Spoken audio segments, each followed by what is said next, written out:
On a brief history of my life. My name is Davina Katie Marie McKnight. I go by Marie.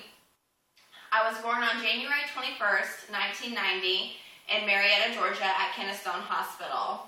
I was born to the parents of David McKnight and Zena Brown. Though my parents were divorced before I was born, my dad stayed in Georgia until I was 5 years old. He then moved to Lawrenceville, Illinois, where he then met my stepmom, Michelle, married, and had my little brother Hunter and my little sister Logan.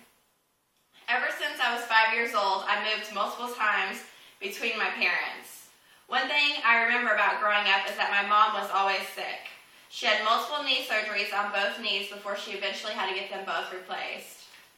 When I was 10 years old, my mom informed me that my dad had been diagnosed with ALS, also known as Lou Gehrig's disease.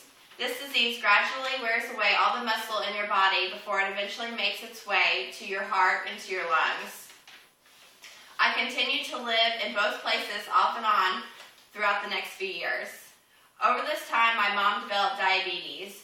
This caused her to lose her short-term memory. In the fall of 2006, my mom had to be placed into a nursing home because she could no longer care for herself.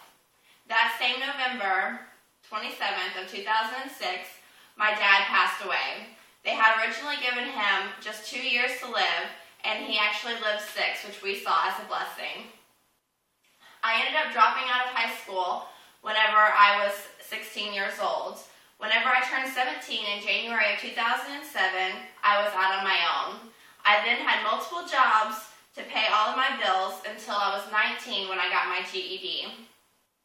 When I was 20 years old, I reunited with my first boyfriend who lived in Vincennes, Indiana.